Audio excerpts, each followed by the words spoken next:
Continuing Daf Lamed Rima Amud Aleph, 30 lines down by 2 dots. We're talking about the father and the rabbi. Who do you take care of first? Their lost items or their captivity? So Rabbanan, right, says Rabbosh Amru, when we said rabbi, that the rabbi goes for the father, Rabbosh Lemido Chachma. Sorry, Chachma. That's the only rabbi who taught him Talmud, like Gemara.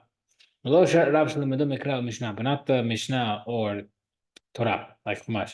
It's going to mirror. Every time says, Kol Sherov Chachmato Himenu. Whoever he learned the majority of his knowledge from, that's considered his rabbi, the Gamra. So that rabbi, that if he sees him versus his father, the rabbi goes first. Rabbi Yossi says, Afilu lo hir ireinav ela mishnah hat, even if he only taught him one mishnah, Zehu Rabbo, that's considered his rabbi. Rabba says, Kion Rav Sahura da Asbiran, Zuhamal Listeron. There's a mishnah in Masechet Kelim that they didn't understand what this Zuhamal Listeron was, and the rabbi, Rav Sahura, taught Rava that it was talking about a froth spoon, a special spoon that takes out the froth. Shmuel Karamine, Shmuel Tor Kiriya, yani he considered a certain rabbi his rabbi, of a certain rabbi who taught him, there's are two keys in the Beit HaMikdash that you have to use. One of them, you have to stick your arm through the side until your armpit in order to use the key. And the second one was a normal key.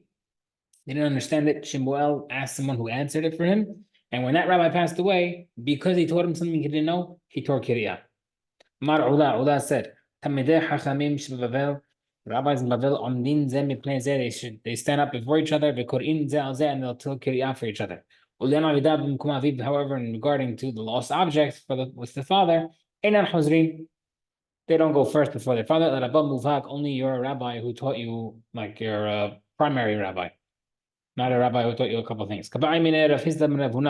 He asked him a question. Rav Chisda asked his rabbi Rav Huna. He said, "Okay, what if the student is helping the rabbi? The rabbi uses his student. The student knows more than the rabbi, or the student is useful to the rabbi. I mean, it's a two-way street. Is that rabbi still considered goes before his father?"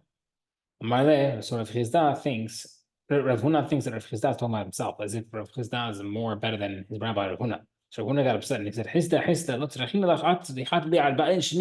I don't need you, you need me for 40 years. They each were insulted to each other and would not talk to each other. That's what Rav Chisda sat for 40 fasts, because he knew Rav Huna had gotten upset. Rav Huna fasted 40 fasts, because he knew he suspected Rav Chisda. Itmar. Rabbi Yitzhak bar Yitzhak Amar Yochanan halacha k'Yehuda halacha according to Yehuda, that it goes according to the majority of the Chochmah that you learn, majority of the Gemara. Rav Acha bar Rav Huna Amar Rav Chishat halacha k'Yehuda halacha according to Rav Chishat, that even one Mishnah is considered a rabbi. We have Rav Yochanan really hold that the halacha according to Yehuda, but Hamar Rav Yochanan halacha is the Mishnah. We know that the Mishnah Rav Yochanan says that in general, if you have a Mishnah that doesn't mention a name, it goes according to that name. It goes according to that one, because if no name, that means that Rabbi Nasi, when he wrote the Mishnah, wanted the halacha to be according to him. Utanan, and our Mishnah said, Stam, Rabbosh Limido Chachma, the rabbi that taught you Chachma. Seemingly, even one. So how can he say that's according to Rabbi Yehuda, that means majority? My Chachma, so say no. What does it mean in Chachma? It means Rav Chachma, majority of his wisdom, majority of the Gemara that you learned, that's your rabbi, that you're considered as to go before your father. That's the rabbi you have to tear Kiriyah over. Whoever understand only learns Chumash Midah. That's considered nice, one measure. The Eno Midah, but it's not a big one.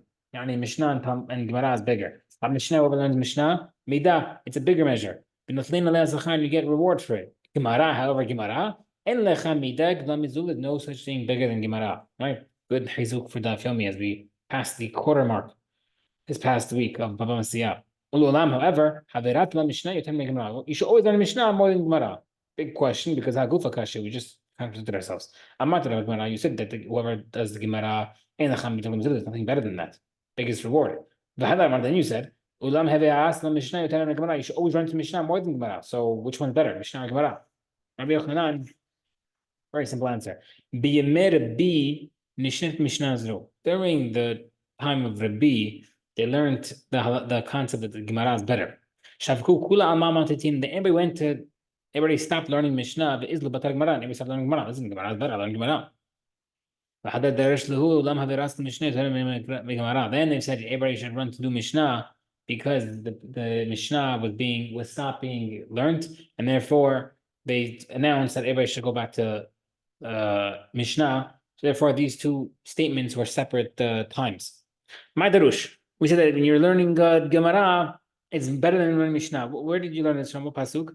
What does the pasuk mean? Haged la'ami pish'am. Tell my nation that they're being poshea, they're being negligent with the avirot. Or Bet Yaakov Chatutam and Bet Yaakov of their avirot. Haged la'ami pish'am. What does that mean? Elu tamid chachamim is considered chachamim. Shesh shekaot shna'asu them when they do avirot by mistake, it's considered an avirah on purpose.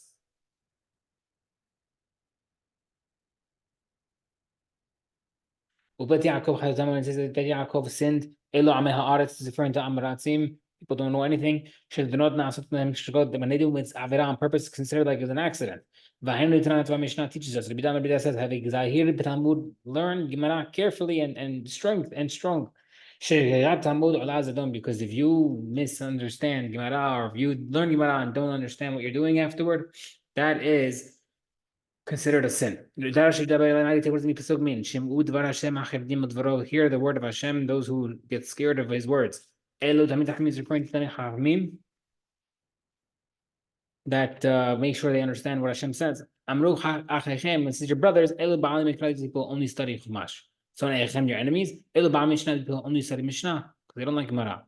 Those who throw you away, don't like people who learn Torah, therefore they throw you away. Shemo Tamar, maybe you might say Pasak Sidram Batasi Kuyam. Those people who don't learn, they won't be part of Mashiach.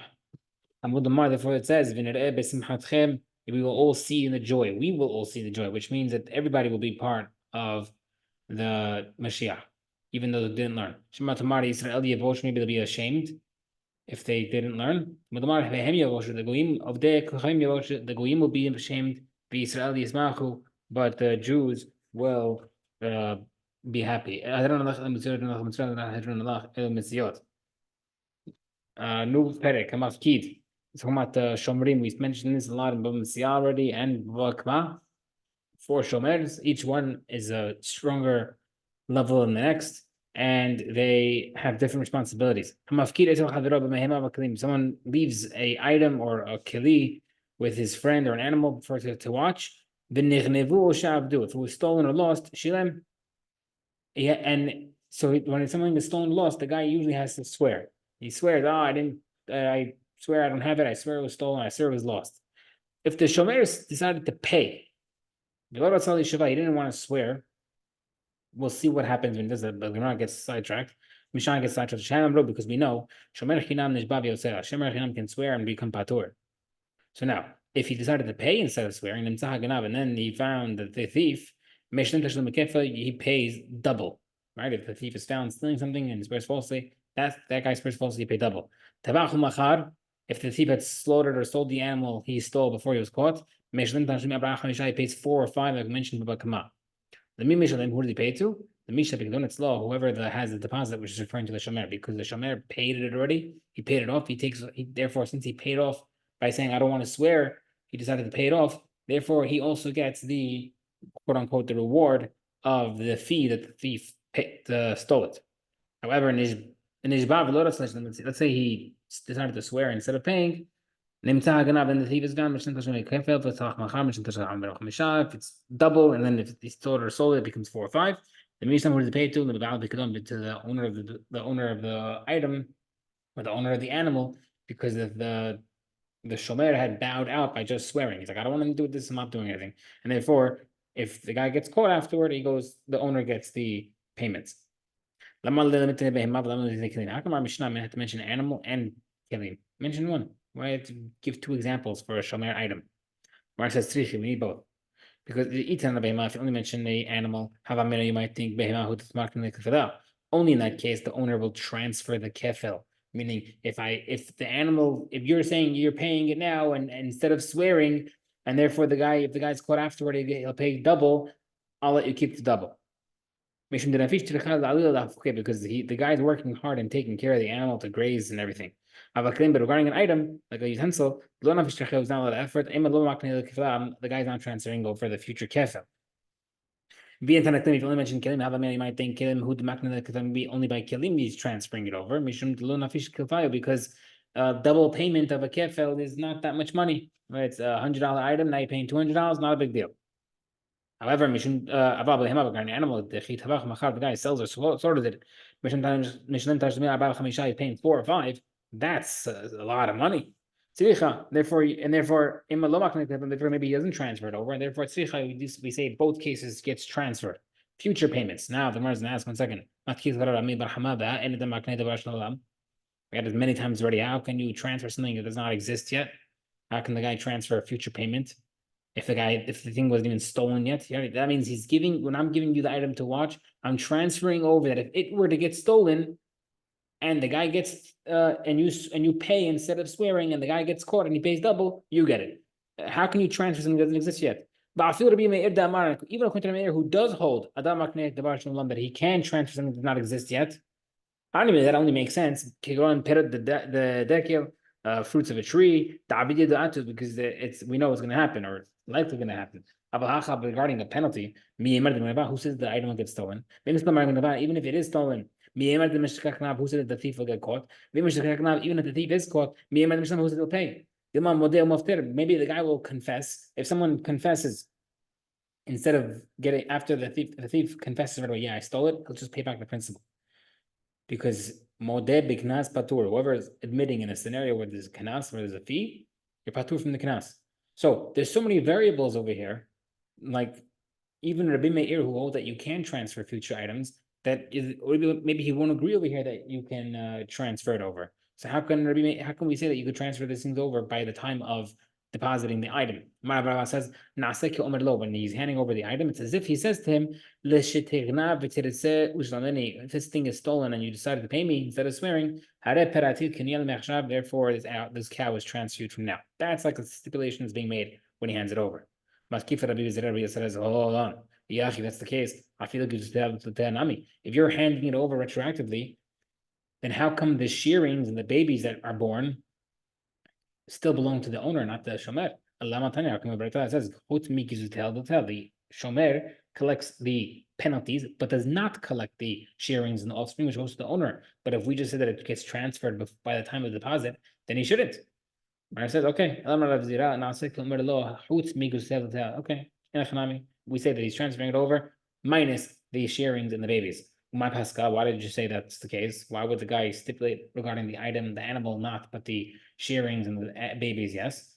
Stama de milta, because you could say that stam shivhad atam aliyah, profit that comes from the outside source, like the penalties. Avid inish that's he's willing to transfer. Shivhad de migufa, but the profit that's coming for the actual animal, like the shearings or the babies, la avid inish he won't transfer it over. Ikdam, a different explanation. We say that the owner transferred over to the shomer when he's handing over the animal. The shignav is the shomer when the guy if this animal is stolen and you're paying instead of swearing. Samuch legnevata kinuyelach. It's transferred to you right before it got stolen. All right, it's a future transfer. What's the difference between the two versions? The question that we had Rabbi Zera regarding the babies and shearings don't make a difference because there was no question according to the second version because he doesn't acquire it until the theft. However, a different answer between the two. Another difference between the two answers is the kaima ba'agam. If the animal is standing in a third party, like in the swamp, and he's not on the shemer's property, it's another difference because according to the first version, the shemer gets the penalty since he acquired it already. However, according to the second version, the shemer does not acquire the animal, and until he acquires it himself, but because it was in a third party situation, like in a swamp, he never acquired it and he would not get it. Okay, last thing. Shilem beloros shabab. The guy decided to pay and decide not to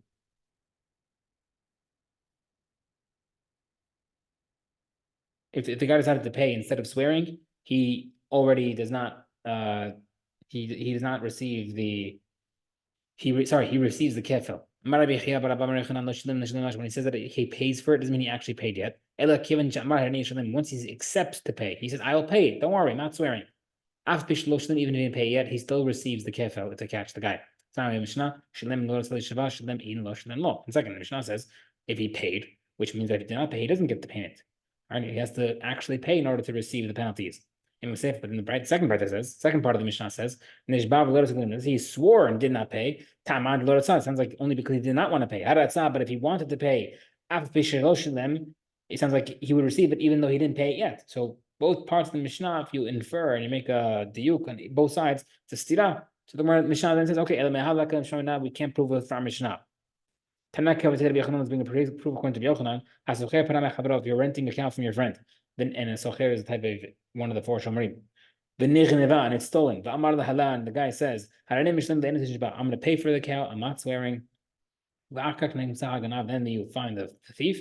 You pay double to the renter. So we see right there and then he accepted the payment, and he already receives the penalty rights even if he didn't pay yet, only by accepting the payment. Paul says, Shomer Chinam, Kevan Shamar Pashati, right? So each Shomer has a different measurement according to the Bava. They each have a different measurement and calculation of what's considered them deciding to pay. The Shomer Chinam, if he says, I was negligent, which is another way of him saying, I'm going to pay for it, Miknele Kefila, he acquires it right away, and therefore he would receive the double payment if he gets caught.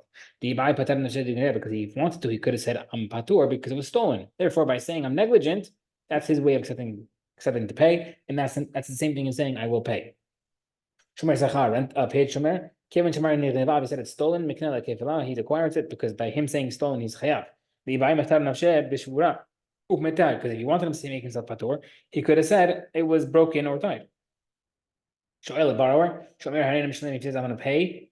Lo Miknek Levi does not acquire it at all, even though he says, I want to pay. Because why? Because he's always chayav. A borrower is always chayav no matter what happens to it. They might have him only way he could have freed himself is if it died because it's working. I borrowed an animal to plow, it died while plowing, that's the only way to make it to patur. However, that's not good enough to accept upon yourself to say I'm paying for that. Because animal dying while working is not doing regular work, is not common, and therefore he could not have claimed it to be suspected without being suspicious, and therefore he'll never acquire the animal by accepting payment.